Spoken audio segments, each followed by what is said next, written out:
Peanest, Peano, Peanoe.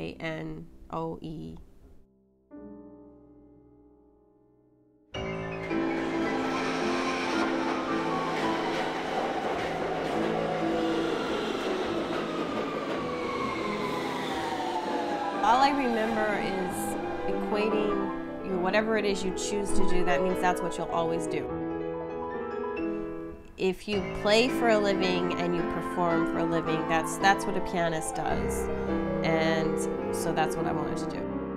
And I was so convinced of it that I wrote it in for every year after the first year in my kindergarten scrawl.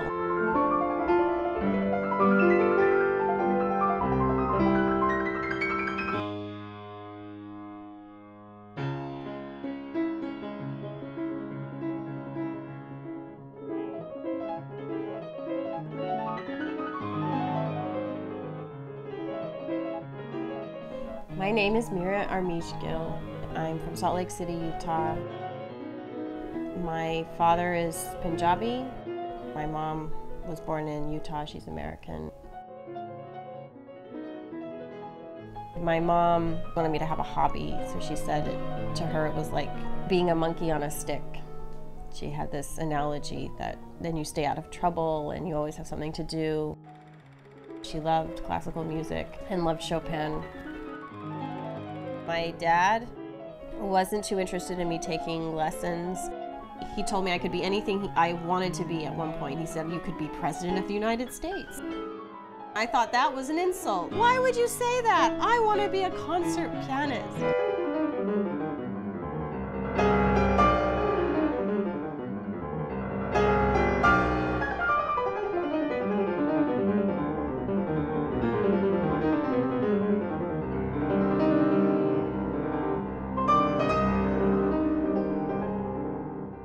Well, you can be that too. You can be anything, but why wouldn't you want to be president of the United States? It turned out he was going to go to India at some point, and I remember him asking me to go. I said no because I wanted perfect attendance in school, and I'd heard something about if you never miss a day of school, you get a trophy. I had just started kindergarten. That trophy came at the end of your 6th grade year.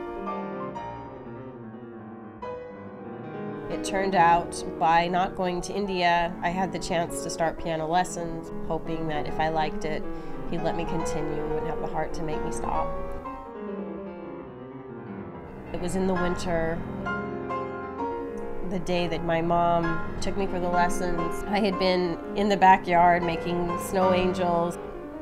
I was complaining when we got out of the car, and I said, "What are we doing here?" And my mom said, "We're having your first lesson." So there it was. I started my piano lessons.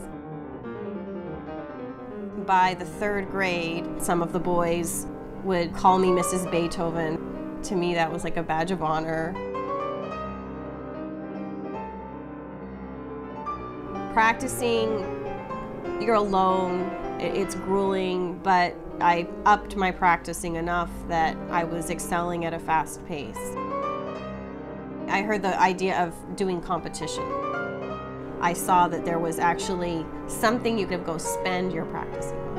And if you did well, there was something tangible that you got back. You'd get a performance back, or you would get some sort of prize. Once you won something, you got to go play again because you played so well. Why would you want to win a prize to play?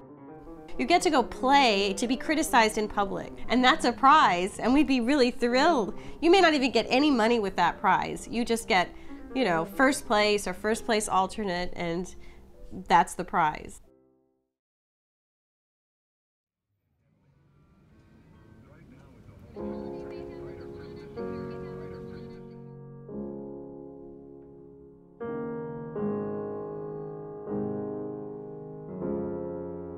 If you placed 1st or 2nd, you felt pretty good. If you placed 2nd or 3rd, that's harder, and I went home sad. I would stay up half the night after a competition, and I would cry.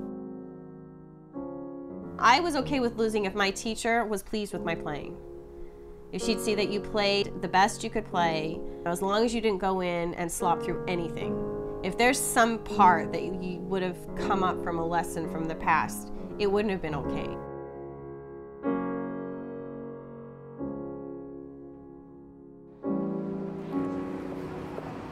I had these 2 pieces. I did the competition and I didn't make the finals. Not being on that list was the first hard rejection I had to face. I remember that kind of pain was like, you didn't think you could do it. You don't know if you're good enough.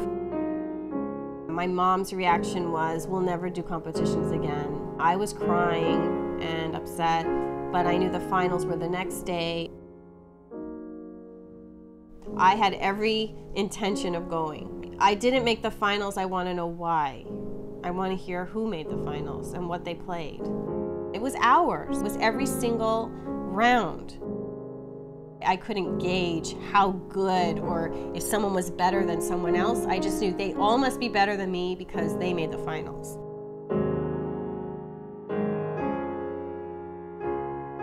That started me thinking about what kind of teacher I wanted. And I kept telling my mom, I wanted to study with this woman. She can prepare you for competition. Then you win.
When I started at Juilliard, I think I was in shock for months that I was at this auspicious school, and even more so to find out that my teacher would be John Browning. Those were the 2 things that just were in my head for months. John Browning, Juilliard, John Browning, Juilliard, and when I got here I found out he had 2 students only, so even that made it feel more exclusive. It made me so nervous, the prospect of in a few days I will be playing for that man. They give you an address, they say, well, you go to his home, and the whole thing had this mystery about it. I was really in awe of him because now this was my teacher. It wasn't just a lesson I got to have with someone.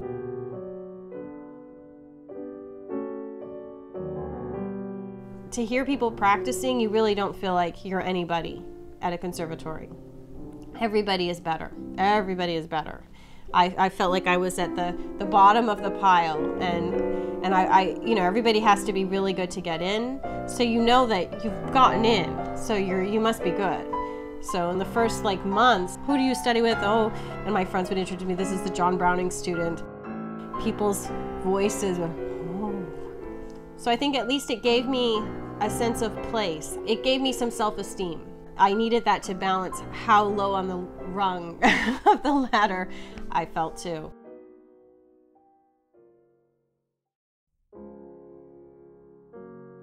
I've had the good, the bad, and the ugly. I've had many teachers that have expressed things from adjunct support and unconditional support and love to some really discouraging, negative feedback that I've gotten from even teachers in conservatories.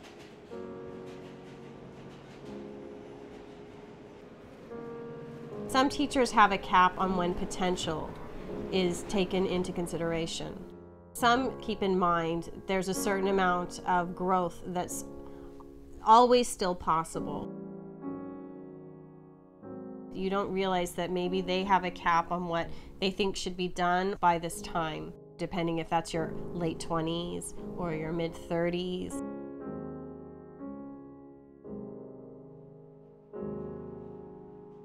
If I'd listened to some of the naysayers, it'd be easy to give up and think that if you haven't crossed a certain point or gone to a certain stage at a certain year of your life, that this isn't for you. The wall is too high to scale, and you just see the glass is half empty, and no matter how much ability you've had, your best years are behind you. And it's easy to give up and not think that you can develop more.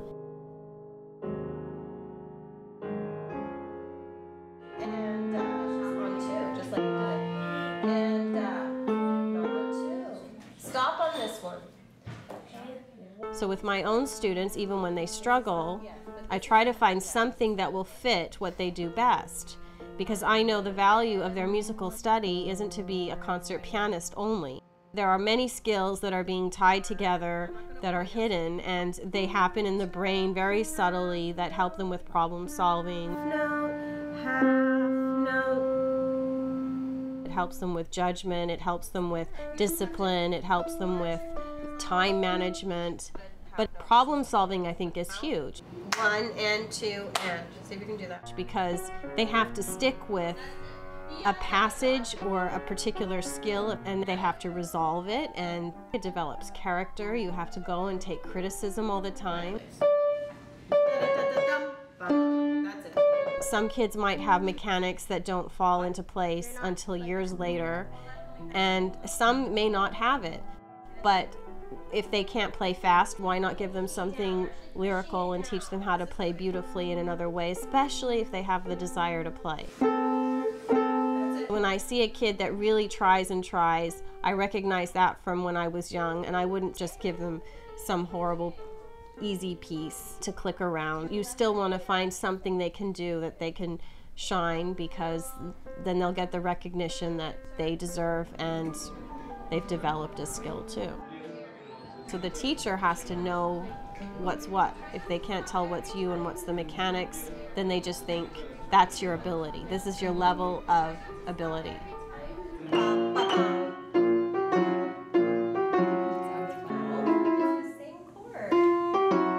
For the past 6 years, I've had the pleasure of working with a young Indian girl, Sonam, Jhalani. Like many students, she had fast fingers, and since she was 7.5 at the time, I gave her the Mozart Twinkle variations. To a child, it just looks like she says so many pages, there's so many notes. I framed it in this way, that these are variations. It's a whole bunch of short pieces. See, this piece is 3 lines. And she just went through the same regimen, and week after week, she knocked off the assignment till she had 7 variations. When she started to see what she could do, her temperament started to really kick in, and she got very excited. She was upset after her first performance. I'm like, you're this little 7.5-year-old girl playing Mozart variations, and you did it. You played musically, and you played clean. So the fact that she was upset in a way was good, because it shows that she cares and she wants to be better. And from that point, there was really no swaying her. She just wanted bigger and better.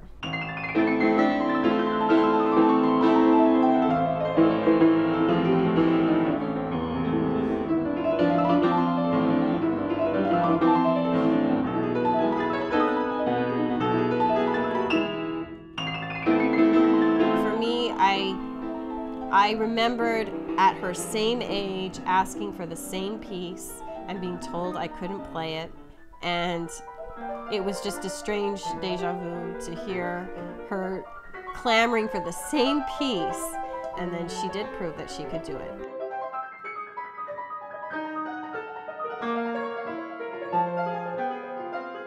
As you get ready for performances, the need to practice has to be adjusted to the point where you even have to start rescheduling lessons. You have to change your focus from talking to playing.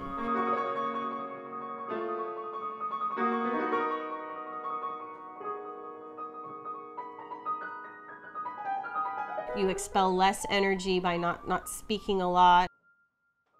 The energy that you expel on things, even running errands, even if you're not talking and you just get where you have to go and the trains come back to back, there's that buzz around you. And once you are there, I can't give a lesson with half energy. I can't just sit there and go down a checklist. I have to be fully engaged just the way I teach.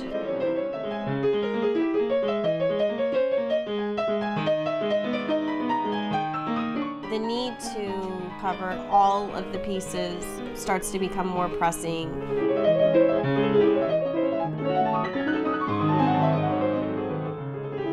Sometimes you can spend days on a few pieces.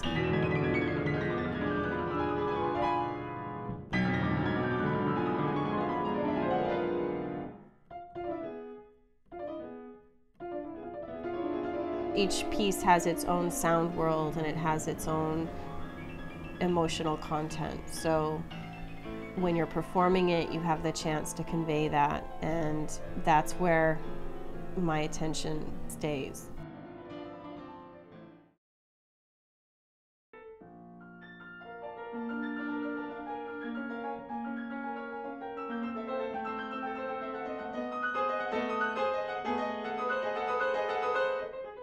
What people call the zone, it's different for everybody, but for me, the emotion of the music and the sound world that you're creating to convey that is what you try to get lost in, and you shouldn't have to try.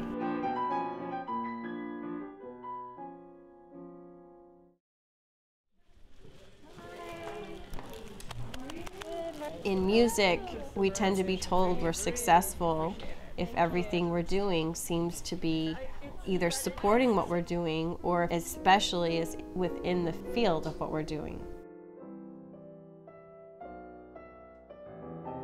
A lot of people measure success in the monetary gains that you can reap from any given field, and that plays a role in my mind because of my background with my family. You have to have some sort of happiness in it, and I guess that's a form of success. That doesn't necessarily have monetary gains either. Maybe it's more prevalent for people with an artistic mind to daydream and think about other, possibilities in life. One will also think about what another career might be like. When you're told you're really good at certain things, you know that those skills can apply to many fields. So it's easy to consider what would it have been like to have gone something more traditional like medicine, because medicine is considered to be highly detailed like music. And so when things can feel discouraging, those are the times when you really start to question if you are on the right path. But as fate would have it, something of consequence would come my way, whether a concerto appearance or some invitation to perform of significance that would take a certain amount of time, and there would be no question as to saying yes. I would become all consumed with, even if it was a year of preparation, to take on that endeavor and be able to fulfill that commitment. I would wonder, well, how valid are these daydreams if there's just no question that once I'm asked to play, yes, when and where? What do you want me to play? I don't know it, sure. And I think that might show what the true calling is. That's probably from that same place where the fire is, and it's hard to ignore that, and it's hard to say you should be doing something else when that's your reaction. If you get asked to do what it is you're doing, there's no thought behind it.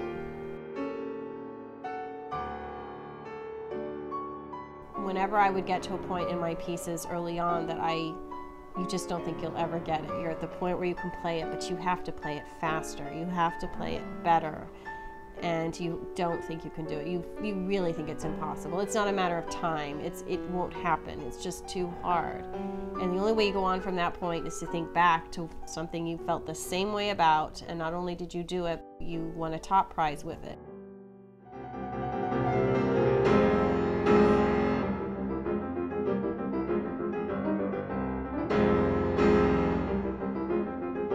If you give up, you might be happy, and you wouldn't see it as giving up. Maybe you hit your peak. But if there's something in you that feels like it's giving up, then you can't stop. There's a fire that some people have, and you can't put it into somebody, but you can't take it out if it's there. For me, when someone would say, "You've reached your peak," I didn't feel like I was exhausted trying. I felt it was still there. It's there, and I can't quit till I find it.